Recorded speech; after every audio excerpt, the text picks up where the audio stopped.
For the Southern California Prep Insider, I'm Keith Mulder here for another edition of the Best of the Rest podcast. We are here from the University of Southern California, USC as they call it around these parts, for another edition of the podcast. And the reason being, this week, a huge game happening between Jefferson and Manual Arts. Manual Arts just a little ways down the road, a little bit down south. So that's why we're here at USC shooting the podcast. And it's going to be a fun podcast today. We got a lot of scores, a lot of great matchups happening this week. Let's get right into it. The best of the rest, the best of 8-man, D3, and D2 from around the LA City section. Let's get right into it with the 8-man.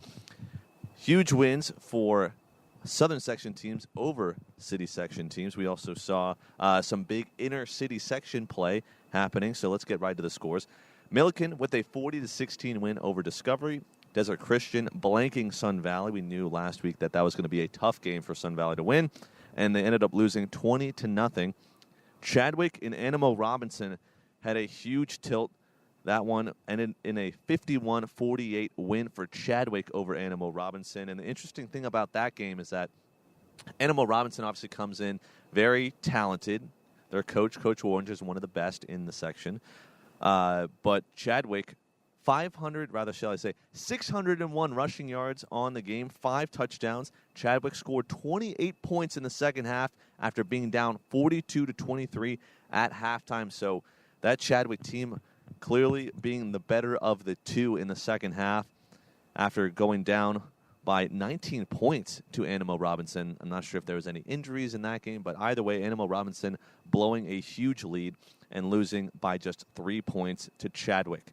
Teach Tech Charter with a 40-36 win over East Valley. East Valley has had a tough go-about this season. They're looking for a couple of wins to add to their resume, but right now it's just not happening for East Valley. Sherman Oaks CES with a huge win inside the 8-man division with a 36-0 win over NVMI.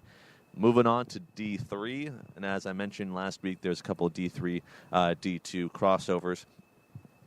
Jefferson, as we mentioned, with a 42-0 win over Rivera. Lincoln went 41-33 over Bernstein. They now have won 3 in a row.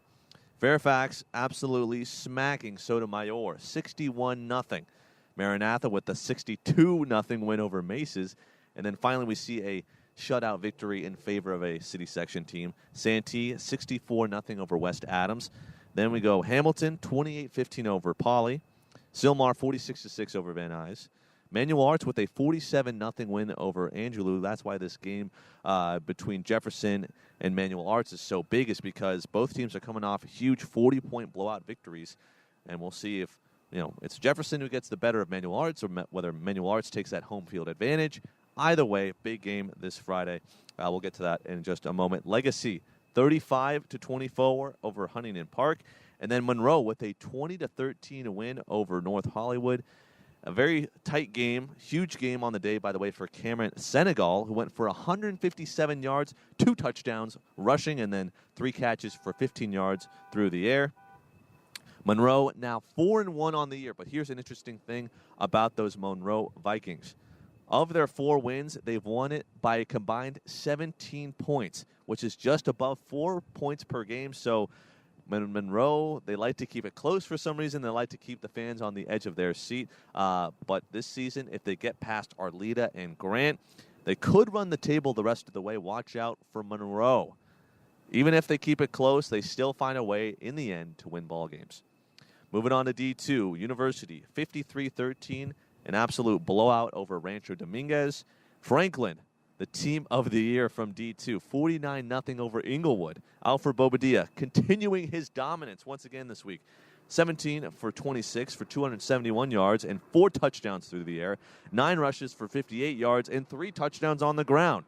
The Franklin defense, meanwhile, was doing its job too. 186 yards of total offense allowed to Inglewood.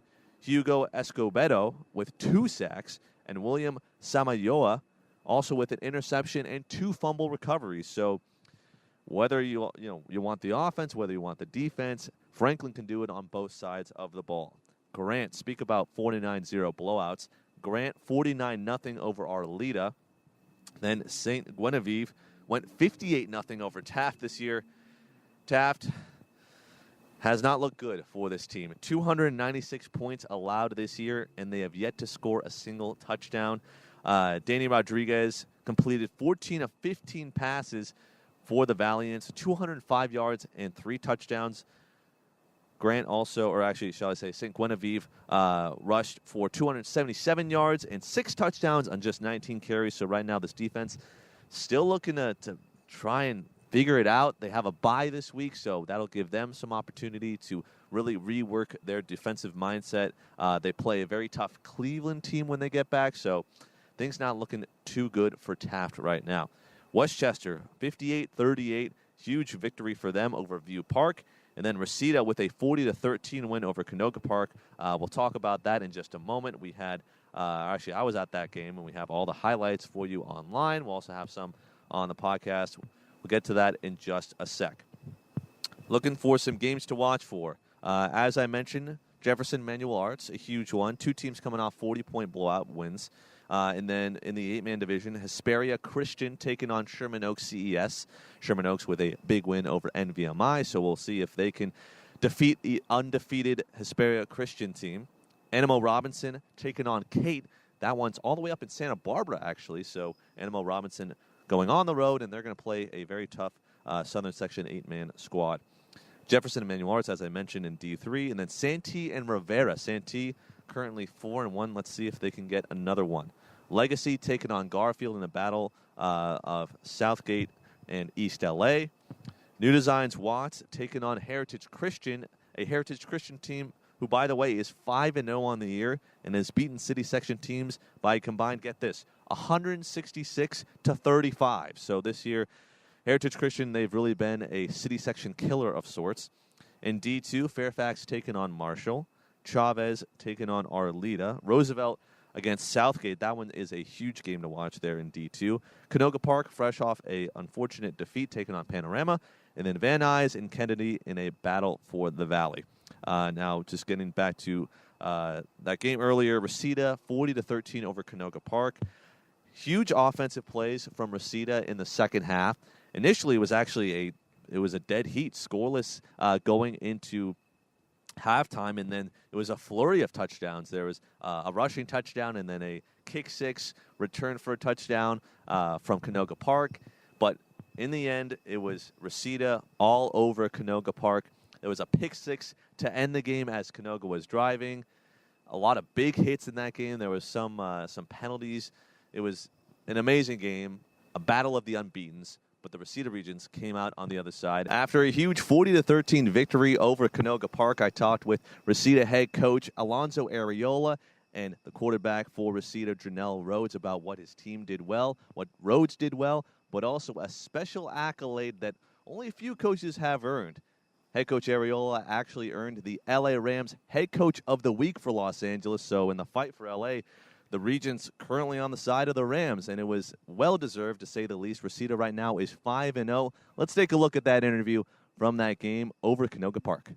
For the Southern California Prep Insider, I'm Keith Demore here from Canoga Park High School. A huge win, 40-13 for the Reseda Regents. Only one team could come out unbeaten, and it was the Regents tonight. They are 5-0 on the year, beating a previously undefeated Canoga Park team that is now 4-1.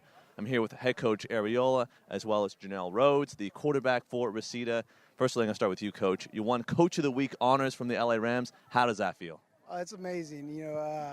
Like I told those guys, it's great to receive accolades, but it really just happens because of the guys around us, starting with the coaching staff and then the players and anybody that's involved in our program. That's, it's definitely, it's not a cliche, for sure a team award, for sure. You guys had a huge win tonight, previously undefeated team in Canoga. How did you guys get that win? I think we just were resilient. We shot ourselves in the foot again early on. We kind of have been having a problem getting out of our own way. And once we did that, once we were able to get out of our own way, I think we were able to roll a little bit. So, you Speak about those second half adjustments of sorts. I mean, it was scoreless until the very late first half. What did you tell your guys at halftime to give them that scoring edge in the second half? Well, I think we were able to dominate up front on defense, and so they were having a hard time moving the ball. So we didn't make a whole lot of adjustments defensively. It was more offensively, some of the things that they were doing to disrupt our run game, and we fixed a little bit of that. And in the second half, it showed that we were able to run the ball a little bit, and then Jonell took care of leading the offense the right way, and we rolled on in the second half. As they say, all roads lead to victory. Jonell, you had a big game. What was the key for you guys' success?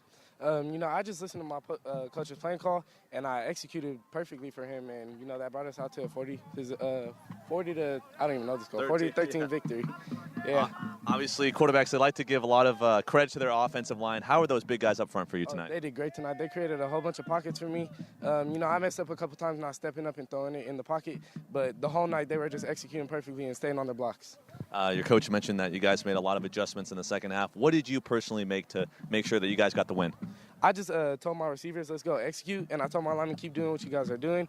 Me, personally, I just started throwing the ball better, getting it. I don't know what was in my head. I got it out of my head, though, and second half I executed. You guys are undefeated. Do you see yourselves not losing a game the rest of the season and staying undefeated? Oh, yeah, I for surely think we're going to go 10-0. Ring? Yes, sir. You already know it. The Reseda Regions still unbeaten after a tough test here at Canoga Park.